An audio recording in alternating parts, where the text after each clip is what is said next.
नमस्कार, आप देख रहे हैं बड़ा मुद्दा। मैं हूं आपके साथ अरुण शर्मा। दिल्ली में यूपी मंथन। जी हां, योगी आदित्यनाथ 2 दिन के दिल्ली दौरे पर रहे और राष्ट्रपति से उनकी मुलाकात फिलहाल चल रही है। इससे पहले उन्होंने प्रधानमंत्री से मुलाकात करी, कल गृह मंत्री से मुलाकात करी, आज राष्ट्रीय अध्यक्ष जेपी नड्डा से मुलाकात करी। उनके इन मुलाकातों के पीछे और आने से पहले ही बहुत सारी चीजों के बारे में चर्चाएं जो है वो मीडिया में होती रही। इसके अलावा राजनीतिक जगत में भी काफी चर्चाएं इसको लेकर होती रही। विपक्ष की तरफ से कहा गया कि बीजेपी जो है बंदरबांट में लगी हुई है, क्योंकि कैबिनेट विस्तार की भी चर्चाएं चल रही थी और कैबिनेट विस्तार के दौरान कुछ ऐसे नाम भी आ रहे थे जिसको लेकर जो पुराने कार्यकर्ता हैं, जो लंबे समय से भारतीय जनता पार्टी के लिए काम कर रहे हैं फील्ड पर, वो भी कहीं ना कहीं खफा होने की उनकी भी बात चल रही थी। और कहा जा रहा था कि जो बीजेपी के कार्यकर्ता जो लंबे समय से काम कर रहे हैं उनको खुश करने के लिए भी योगी सरकार जो है आगे कुछ कदम उठा सकती है। कुछ आयोग हैं उनके पदों पर जो है उनकी मुख्य कुर्सी पर उनको बिठा सकती है। तो बहुत सारी बातें, बहुत सारी चर्चाएं चलती रहीं और योगी आदित्यनाथ 2 दिन के दिल्ली के दौरे पर रहे और इस दौरान बहुत सी राजनीतिक चर्चाएं भी होती रहीं। बहुत सारे पहलू ये भी निकल करके आए कि यूपी की सियासत में सब कुछ ठीक चल रहा है क्या, ये सवाल भी उठता रहा। तो इन तमाम सवालों और तमाम इस पूरे दौरे के बीच आज बड़ा मुद्दा में हम चर्चा इसी पर करेंगे। क्या उत्तर प्रदेश की सियासत में कुछ गड़बड़ चल रही है? क्या वाकई ये एक शिष्टाचार की मुलाकात के नजरिए से ये मुलाकात और ये पूरा दौरा था, या फिर उत्तर प्रदेश के चुनावों से ठीक पहले योगी आदित्यनाथ का दिल्ली आना, हाईकमान से मिलना, आगे के चुनावों से पहले की पूरी रणनीति को तैयार करने के लिहाज से ये कार्यक्रम था? तो बहुत सारी चीजें हैं, इनके तमाम पहलुओं को समझने की, जानने की कोशिश करेंगे। हमारे साथ तमाम मेहमान जुड़ गए हैं। हरीश चंद्र श्रीवास्तव हमारे साथ भारतीय जनता पार्टी के प्रवक्ता हैं, कीर्ति निधि पांडे समाजवादी पार्टी से हमारे साथ जुड़ गए। इसके अलावा महेंद्र यादव हैं, वरिष्ठ पत्रकार हमारे साथ। आप तीनों का हमारे साथ जुड़ने के पर बहुत बहुत स्वागत है। सबसे पहले महेंद्र यादव, मैं आपसे शुरुआत कर रहा हूं। इस दौरे को लेकर बार बार ये बात कही गई बीजेपी की तरफ से केवल शिष्टाचार की मुलाकात है और वो दिल्ली आए हैं तो अपने नेताओं से मिलते हैं, और योगी आदित्यनाथ ने भी ट्वीट करके यही कहा कि ये केवल शिष्टाचार की मुलाकात थी और हमें आशीर्वाद मिला है और मार्गदर्शन, आत्मीय मार्गदर्शन जो है प्रधानमंत्री से मिला है। तो इस तरीके से उन्होंने जिक्र भी किया। तो क्या केवल ये यहीं तक सीमित है या फिर यूपी की सियासत में आने वाले दिनों में कुछ मायने, गहरे मायने रखती हैं ये मुलाकातें? देखिए अरुण जी, ये बात तो सही है कि अब चुनावी साल है, क्योंकि 1 साल से कम का ही समय बचा है, तो आखिरी साल ही है इस कार्यकाल का उत्तर प्रदेश में भारतीय जनता पार्टी की सरकार का। तो उस समय बारे में जब हम देखते हैं कि योगी आदित्यनाथ केंद्र में बुलाए जाते हैं, दिल्ली में बुलाए जाते हैं, गृह मंत्री से लेके पार्टी अध्यक्ष से लेके और प्रधानमंत्री, राष्ट्रपति, तमाम मतलब जितनी भी बड़ी मुलाकातें हो रही हैं, तो निश्चित तौर पर इसका मतलब बहुत ही सियासी है। और क्योंकि ये सियासी भी है और सियासत की जो रणनीतियां हैं उससे भी संबंधित है। तो इसलिए कोई भी ऐसे जब भाजपा के किसी भी नेता से पूछा जाएगा या योगी आदित्यनाथ से पूछा जाएगा तो जाहिर तौर पर सभी यही कोई अपनी रणनीति का खुलासा तो करेगा नहीं, तो वो यही कहेंगे कि ये शिष्टाचार की मुलाकात है। लेकिन वास्तव में तो हम सब लोग जानते हैं कि उत्तर प्रदेश की राजनीति में अब ये भारतीय जनता पार्टी की तय करने में लगी हुई है कि अगला चुनाव जो लड़ना है तो किस आधार पर लड़ना है, किस तकनीक के और किस रणनीति के साथ लड़ना है, क्या उसमें किसी तरह के बड़े फेरबदल की जरूरत है, कुछ चेहरे या मोहरों को बदलने की जरूरत है। इन सारी बातों पर कवायद चल रही है। इसके पहले भी आप देखें तो उत्तर प्रदेश में अरविंद कुमार शर्मा जो प्रधानमंत्री नरेंद्र मोदी के काफी करीबी रहे हैं, उनको MLC बनाकर वहां पर लाया गया और उसके भी कई सियासी मायने आके गए। और खासतौर पर देखें कि तो पिछला 2 साल जो रहा है वो उसमें कोरोना के कारण और कोरोना से निपटने में जिस तरीके की इनकी अक्षमता रही है उसको देखकर भारतीय जनता पार्टी की स्थिति उत्तर प्रदेश में काफी कमजोर हो गई है। ऐसा कई भारतीय जनता पार्टी के नेता भी अब मंच पर तो ऐसे सार्वजनिक से नहीं बोलते हैं, लेकिन इस बातचीत में वो भी मानते हैं कि दिक्कत तो है ही, क्योंकि अगर पूरे देश को और उत्तर प्रदेश की जनता को अगर नुकसान हुआ है तो कहीं ना कहीं उसकी जिम्मेदारी जो मौजूदा सरकार होती है उस पर आती ही है। तो अब इस जो नुकसान हुआ है इसको डैमेज कंट्रोल करना है, तो इन्हीं सारी बातों पर भारतीय जनता पार्टी बिल्कुल। गंभीर मंथन में लगी हुई है। महेंद्र जी, इसमें एक चीज, एक तो आपने ए.के. शर्मा का जिक्र भी किया कि उनको यूपी की सियासत में लाया गया ब्यूरोक्रेसी से निकाल करके, तो यहाँ पर एक कहीं ना कहीं इसके भी सियासी मायने निकाले गए और उनका नाम भी सामने आने लगा और ये कहा जाने लगा कि प्रधानमंत्री से उनकी नजदीकी और प्रधानमंत्री चाहते हैं कि वो कैबिनेट में हो। इसके अलावा जितिन प्रसाद के बारे में उनका भी नाम चला और ये भी कहा गया कि वो भी कैबिनेट में हो सकते हैं। उनका आना भारतीय जनता पार्टी में इसी ओर इशारा कर रहा है और ब्राह्मण चेहरा जो है वो चाहिए भारतीय जनता पार्टी को और बड़े नेता चाहिए उत्तर प्रदेश में खासतौर पर। ये तमाम चीज़ें बातें होती नहीं, क्या वाकई ये सब कहीं ना कहीं इसी चीज़ का हिस्सा है, ये सब कड़ियाँ हैं?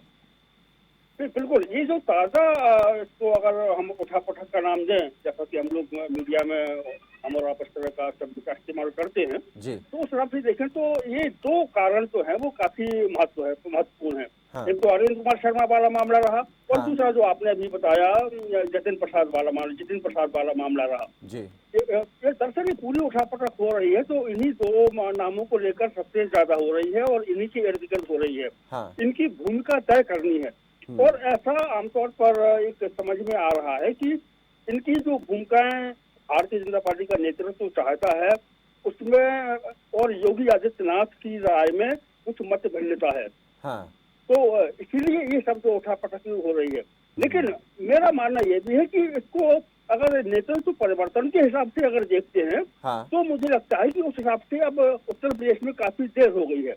जो भी मुख्यमंत्री अगर आएगा तो उसको कम से कम 1 साल का समय तो हर हाल में चाहिए होता है। तो जैसे अगर इनको उत्तर प्रदेश में बदलना होता तो ये जब उन्होंने उत्तराखंड में मुख्यमंत्री बदला तभी बदल देते। बस ये भी कहा जाता है कि उत्तराखंड में भी जो बदला गया है उसमें काफी देर कर दी है। कैबिनेट में जगह की बात भी हो रही थी कि इनको कैबिनेट में किसी तरीके से शामिल कर लिया जाए ताकि जितना भी बाकी समय बचा है उसमें एक बड़ा चेहरा ये तैयार हो सके अपने कार्यों के जरिए। हमारे साथ हरीश चंद्र भी जुड़ गए हैं, भारतीय जनता पार्टी के प्रवक्ता। सर, आपका भी स्वागत है। लेकिन कीर्तिनिधि पांडेय, उससे पहले आपसे हम बात करेंगे।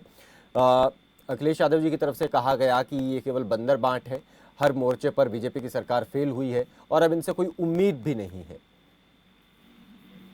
देखिए अरुण जी, सबसे महत्वपूर्ण बातें हैं कि आदरणीय अखिलेश यादव जी ने कहा कि पद का बंदर आपके चैनल और तमाम देश के चैनलों के माध्यम से, तमाम समाचार पत्रों के माध्यम से एक बात स्पष्ट हो रही है कि कार्यकर्ता और नेता इनके पार्टी के नाराज, तमाम निगमों के अध्यक्ष, तमाम संस्थाओं में मेंबर के पद खाली है। अब एक कवायद चल रही है कि जो असंतुष्ट लोग हैं उनको संतुष्ट किया जाए। दूसरी बात जो महेंद्र जी ने कहा कि सरकार हर मोर्चे पर फेल हो चुकी। सरकार कोरोना के संकट काल में अपने नागरिकों के साथ ईमानदारी से नहीं खड़ी रह पाई, जिसके कारण बड़ी तादाद में उत्तर प्रदेश के अंदर लोगों की जाने गई और सरकार के पास न बेड, न दवा, न ऑक्सीजन।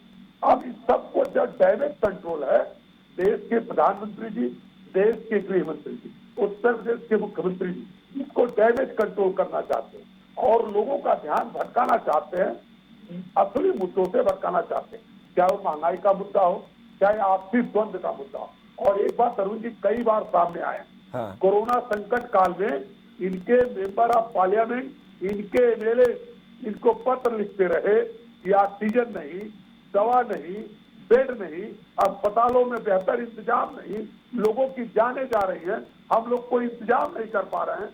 तो इनके विधायक और सांसदों की नाराजगी भी खुल कर आई है।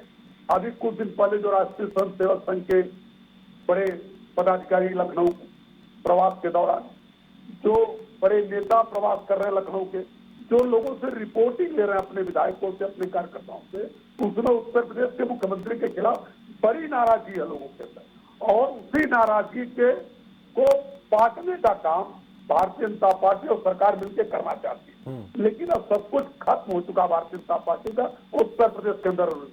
चुनाव हुए जिला पंचायत के, भारतीय जनता पार्टी सरकार में है और दूसरे नंबर की पार्टी होगी और ये संकेत है प्रदेश की जनता का कि 22 से भारतीय जनता पार्टी का सफाया है।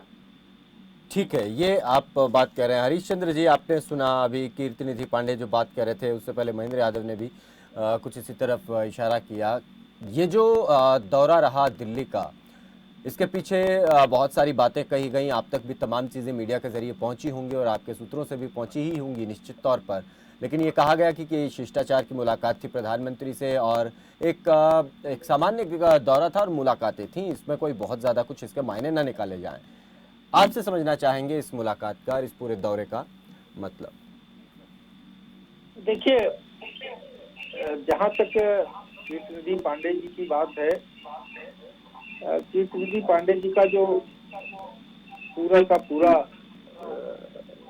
जो कथन है वो विपक्ष की एक तरह से इस कोरोना महामारी संकट में किस तरह से वो राजनीतिक स्पेस ले ले, ये उनका एक प्रयास है।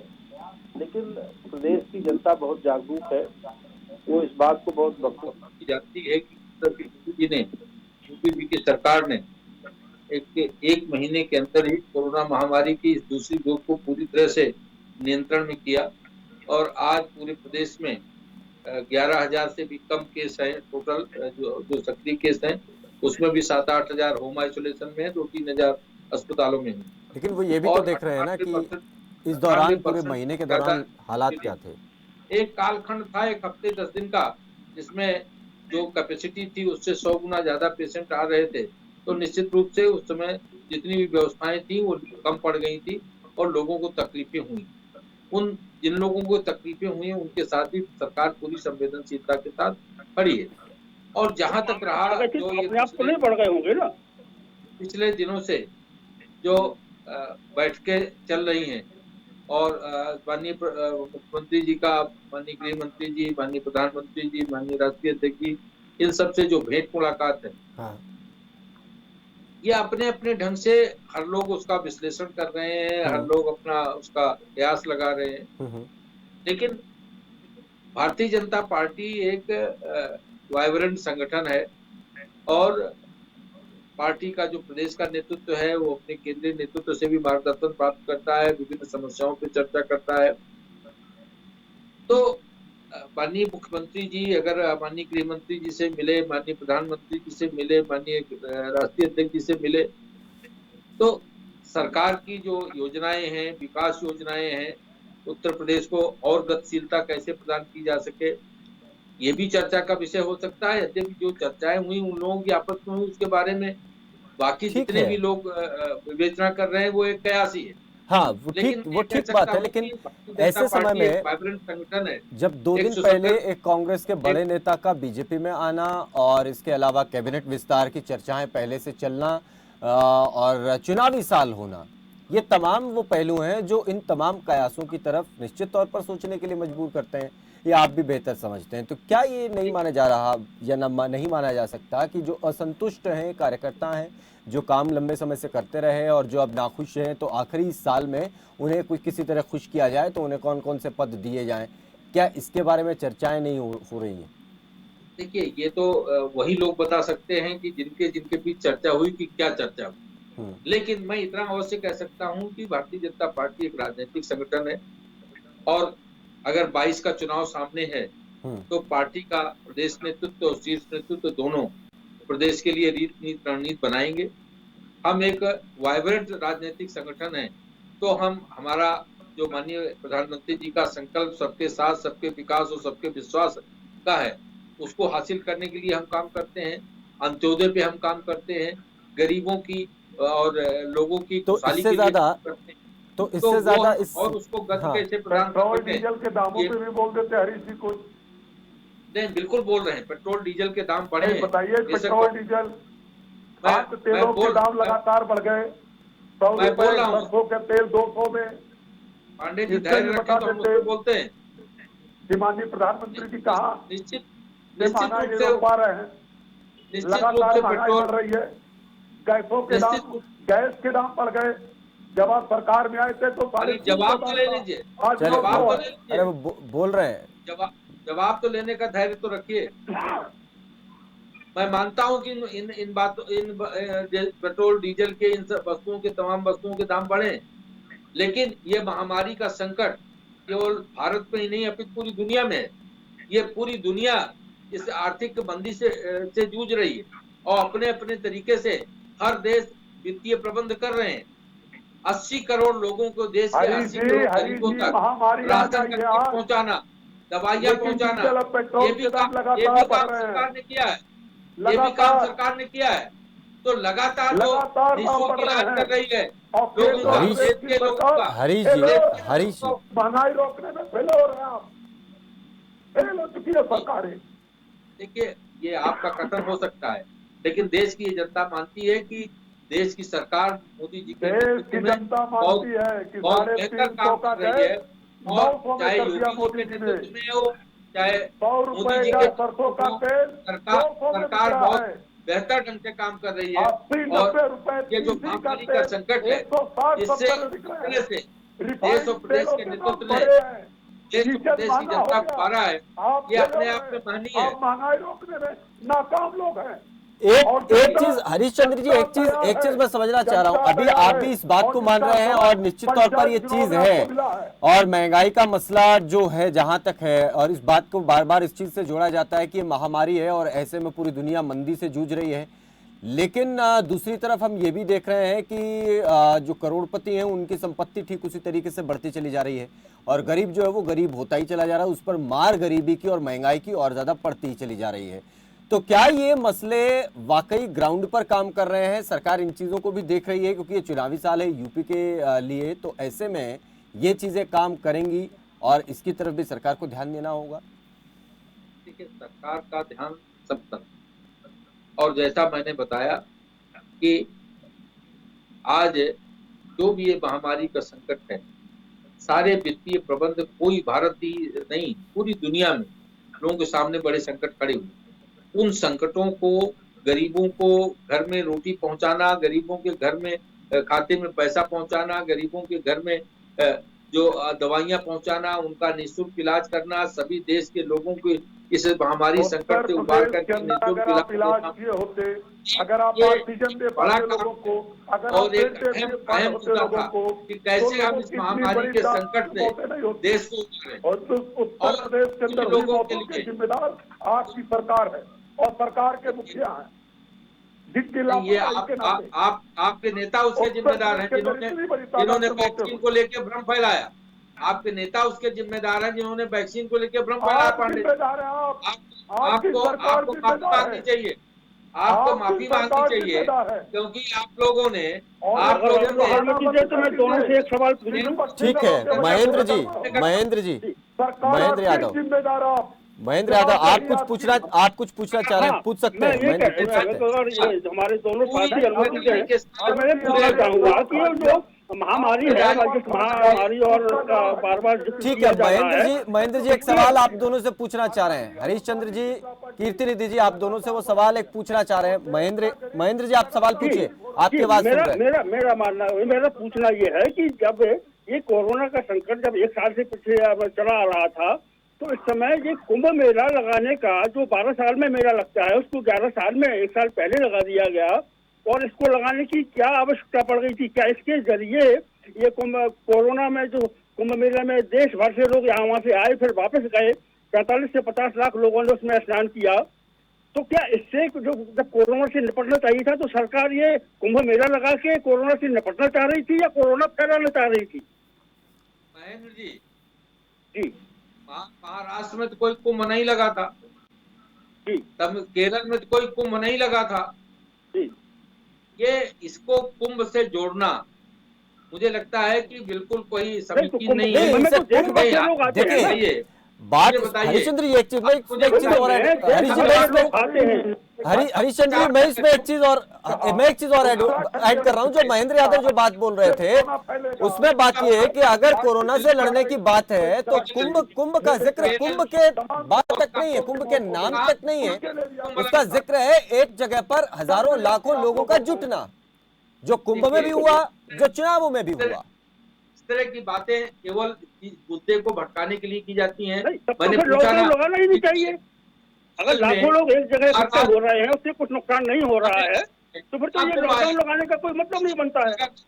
तो उन राज्यों में कोरोना फैल गया, उनमें तो कोई कुंभ नहीं हुआ। नहीं, देखिए आप उसको गलत लेके जा रहे हैं। बात कुंभ के नाम तक नहीं है, बात है एक जगह पर लाखों लोगों के इकट्ठा होने की। है ना, वो कुंभ में भी हुआ, वो चुनाव में भी हुआ। और उसी तरीके से पश्चिम बंगाल में भी चुनाव के कैंपेन से पहले जितने मरीज आते थे, उसके बाद कैंपेनिंग शुरू होने के बाद बहुत ज्यादा बढ़ गए। और इसी तरीके से उत्तराखंड की भी बात आ रही, केरल में भी ठीक इसी तरीके से संख्या बढ़ी, तमिलनाडु में भी, तमाम जगहों पर जहां जहां चुनाव हुए और लोग इकट्ठा हुए, वहां पर कोरोना मरीजों की संख्या बेतहाशा बढ़ी थी। बात वो नहीं है, लेकिन बात जो आज हम उत्तर प्रदेश की कर रहे हैं, मैं चाहता हूं इसमें आ जाए। अगर आंकड़ों का विश्लेषण करेंगे, हाँ, विभिन्न प्रदेशों को देश के आंकड़ों का विश्लेषण करेंगे, हाँ, तो ये बात बिल्कुल गलत है कि कुंभ के आयोजन की वजह से या कुंभ की वजह से कोरोना मरीजों की संख्या बढ़ी। नहीं, जो लोग भी इस तरह से बात करते हैं, नहीं, बात है जो लाखों लोग इकट्ठा हुए और अलग अलग जगहों पर गए, कोरोना से प्रसार में कोई सहायता नहीं मिली। ये बात खैर इसके ऊपर बाद में बात करेंगे चर्चा के अंत में। कीर्तिनिधि पांडे, आप कुछ कहना चाह रहे हैं? जो लोग इस तरह की बात कहते हैं वो न तो उस पर उनका अध्ययन है, न देश के जो कोरोना जिन जिन प्रदेशों में है उनके आंकड़ों पर अध्ययन है। ये इस तरह की बात कहना बिल्कुल गलत है। कीर्तिनिधि पांडे, आप कुछ कहना चाह रहे हैं? देखिए अरुण जी, भारतीय जनता पार्टी के लोग अपनी गलती स्वीकार नहीं करते। ये हरीश जी लड़ रहे कुंभ के सवाल से, लेकिन उत्तराखंड के मुख्यमंत्री जी ने क्या कहा कि इतनी भीड़ लगने से कोरोना फैलेगा। बाद में तमाम साधु संतों की मौत हुई और उसके बाद ये निर्देश जारी किया गया कि लोग RT-PCR और एंटीजन टेस्ट करा के ही आए। समय से पहले कुंभ को समाप्त करना पड़ा। और जहां तक उत्तर प्रदेश का सवाल है अरुण जी, माननीय उच्च न्यायालय ने क्या कहा? माननीय उच्च न्यायालय ने कहा था कि जिन जनपदों में कोरोना ज्यादा है उन 5 जनपदों में लॉकडाउन लगाया जाए। तब उत्तर प्रदेश के माननीय मुख्यमंत्री जी अपनी हठधर्मिता के नाते, उत्तर प्रदेश के पंचायत चुनाव कराने के नाते उन 5 जिलों में लॉकडाउन नहीं लगाए और हाईकोर्ट के फैसले के खिलाफ सुप्रीम कोर्ट चले गए। और बाद में क्या हुआ? पूरे उत्तर प्रदेश के अंदर चुनाव खत्म होते ही लॉकडाउन लगाना पड़ा भारतीय जनता पार्टी की सरकार। ये हठधर्मिता है और इसी की वजह से आज उत्तर प्रदेश में गांव-गांव में कोरोना फैला, गांव-गांव में लोगों की मौत हुई और इतनी बड़ी तादाद हरिश्चंद्र जी, इसका रिकॉर्ड भारतीय जनता पार्टी के सरकार के पास नहीं। ठीक है, और जवाब एक सवाल अरुण जी, एक सवाल आपने जो खड़ा किया, मैं हरीश जी से पूछना चाहता हूँ, कौन सी इनकी नीति है कि देश के पूंजीपति अडानी और अंबानी की संपत्ति लगातार बढ़ रही है और इस देश की गरीब की संपत्ति लगातार कम हो रही है, समाप्त हो रही है, भूखमरी के कगार पर देश का आम नागरिक खड़ा है। आखिर वो कौन सी नीति है जिसमें गृह मंत्री जी के बेटे की कंपनी की संपत्ति पिछले कोरोना काल में कई गुना बढ़ा? कौन सी नीति इनके पास है? वही नीति देश की जनता को बताते, उनकी भी संपत्ति बढ़ जाती, वो भी खुशहाल हो जाती। हरिश्चंद्र जी, आप जवाब दे दीजिए, फिर उसके बाद महेंद्र यादव जी से फाइनल कमेंट लेंगे। कीर्तिनिधि पांडे जी का जितना भी सवाल है वो पूरी तरह से पॉलिटिकली मोटिवेटेड। वैश्विक अर्थव्यवस्था है, पूरी दुनिया जानती है। श्रीमान अखिलेश यादव जी से भी पांडे जी पूछेंगे तो वो बताएंगे। और व्यापार करने की, वैश्विक स्तर पर व्यापार करने की किसी को भी छूट है। कीर्तिनिधि पांडे जी करें, अपनी संपत्ति बढ़ाओ या कुछ संपत्ति बढ़ाओ, किसने मना किया? जिनके पास इंफ्रास्ट्रक्चर है, जिनके पास पूंजी है, सरकार सेवा करने के लिए बनती है। सरकार आम नागरिकों की, ठीक है, जवाब दे रहे हैं एक बार सरकार। कीर्तिनिधि जी वो जवाब दे रहे हैं एक बार। हरिश्चंद्र जी, आप जवाब दीजिए, अपनी बात पूरी कीजिए। हरिश्चंद्र जी, अपनी बात पूरी कीजिए। जो उच्च न्यायालय की बात पांडे जी ने कही, देखिए देश के लिए आज जो गाइडलाइन जारी हुई थी उसमें यह था कि राज्य अपने हिसाब से इसकी प्रबंध करें। और माननीय मुख्यमंत्री जी ने एक बात कही थी कि जान और जहान दोनों जरूरी है, लोगों की रोजी रोटी की रक्षा करनी है। और जो मॉडल अपनाया गया वो पूरी तरह से सफल रहा कि जहां जहां इसके केसेस बढ़े वहां आंशिक लॉकडाउन लगाया गया। पूरी तरह से लॉकडाउन पूरे उत्तर प्रदेश में कहीं नहीं लगा, आंशिक लॉकडाउन लगाया गया जिससे कामकाज चलिए ठीक है। ये भी बहुत सारी चीजें हैं, जब पंचायत चुनाव हुए, शिक्षकों की मौत होना, लोगों का एक साथ जुटना, बहुत सारी चीजें हैं सर, बहुत सारी चीजें। और पंचायत चुनाव की कवरेज के दौरान हमने भी देखा कि नियमों की पालना जो है वो कहीं पर भी सही तरीके से नहीं पाई गई। कुछ जगहों को छोड़ दें तो नियमों का पालन तो ग्रामीण क्षेत्रों में, ग्रामीण अंचल में कहीं देखने को ही नहीं मिला। लोगों की तो छोड़िए, जो अधिकारी वहां पर थे वो भी पूरे तरीके से पूरे वक्त मुंह पर मास्क नहीं लगा सके। तो बहुत सारी चीजें सर रही हैं। उन वजहों को बेशक आप ये कहें कि नहीं ऐसा कुछ नहीं है और कोरोना पर हमने जीत पा ली है, वो ठीक है कि कोरोना की लहर अब जा रही है, वो केवल उत्तर प्रदेश में नहीं पूरे देश में एक समान जो है वो डाउन हो रही है। लेकिन अपनी तैयारियां, जब ये वेव थी अपने चरम पर, तो हमारी तैयारियां कहाँ थी और हम कहाँ थे? की तुलना कर लीजिए। बड़ी, वो बहुत बड़ी समझ सर, वो बड़ी समझ, आप समझे उस बात को सर, आप समझे उस बात को। लेकिन आज चलिए ठीक है सर, मैं आखिरी कमेंट महेंद्र यादव जी आपसे ले रहा हूं। ये जो मुलाकात आज हुई है और पूरी चर्चाएं हुई हैं, अब आगे का जो समय है चुनावों तक का उत्तर प्रदेश की सियासत में, वो किन रूपों में बदल सकता है? बड़े संक्षेप में अगर आप समझा सकें। मुझे लगता है अरुण जी की हालांकि चर्चा में ये मुद्दा जरूर पीछे छूट गया। शुरू में हम लोग सही ट्रैक पर बातचीत चल रहे थे जी। जो दिल्ली की अब जो मुलाकात हो रही है, ये घटनाक्रम और ये जो उठापटक और जो मिलने का दौर, रूठने मनाने का दौर, अब ये उत्तर प्रदेश के जो विधानसभा चुनाव आएंगे जब अगले साल मार्च तक, तब तक ये खत्म होने वाला मुझे अभी नहीं लगता है। और ये जो जिन दो नेताओं का जिक्र हम और आपने शुरू में किया था जी, इनको भी ये चाहे योगी जी पसंद करें या पसंद ना करें, इनको भी कुछ न कुछ भूमिका जरूर दी जाएगी। यानी ए.के. शर्मा को और जो जितिन प्रसाद जी जो लाए गए हैं, इनको कुछ न कुछ भूमिका दी जाएगी। देखिए भारतीय जनता पार्टी का जो स्वरूप है और जो संगठन है और जो उनकी काम करने की शैली है, उसमें ऐसा नहीं है कि जो मुख्यमंत्री है वो एकदम सर्वे सर्वा होता हो। पर्दे के पीछे से सरकार चलाने वाले लोग भी होते हैं और पार्टी को चलाने वाले लोग भी होते हैं। तो वो लोग जो तय करते हैं, यानी प्रदेश में मुख्यमंत्री जैसा ही एक पद होता है, वो संगठन महामंत्री का भी होता है, जो सामने उस तरीके से नहीं आता है, लेकिन उसकी भूमिका बहुत बड़ी होती है। तो वो लोग जो तय करेंगे चुनावों की असली रणनीति, उन्हें तय करनी है। भले ही वो योगी आदित्यनाथ को सामने रखकर बात रखे के करें या फिर ऐसा दिखाए कि योगी आदित्यनाथ से की बात नहीं मानी जा रही है। लेकिन रणनीति पर्दे के पीछे बन रही है और उसमें जितिन प्रसाद की भी भूमिका तय हो चुकी है और ए.के. शर्मा की भी भूमिका तय हो चुकी है। हो सकता है केशव प्रसाद मौर्य की भी भूमिका में कुछ तब्दीली आए या कुछ अधिकार बढ़े या कुछ घटे, तो और भी नए लोगों को सामने लाया जा सकता है, ये ऐसा मुझे लग रहा है। चलिए, बहुत शुक्रिया आप तीनों ही का इस चर्चा में जुड़ने के लिए, अपना अपना पक्ष रखने के लिए आप सभी का बहुत शुक्रिया। तो उत्तर प्रदेश के मुख्यमंत्री के दिल्ली दौरे के इसके जो मायने हैं वो आने वाले समय में आप जमीन पर देखेंगे। हालांकि जो चर्चाएं हुई हैं वो खुलकर सामने तो अभी नहीं आई हैं, उसके तो पहलू सामने आए हैं, शिष्टाचार की केवल एक मुलाकात इसे बताया गया है। लेकिन आने वाले दिनों में आप देखेंगे जो राजनीतिक घटनाक्रम होंगे उत्तर प्रदेश में, वो बता देंगे कि इन बातचीत में, इन मुलाकातों में आखिर क्या चर्चाएं रही होंगी।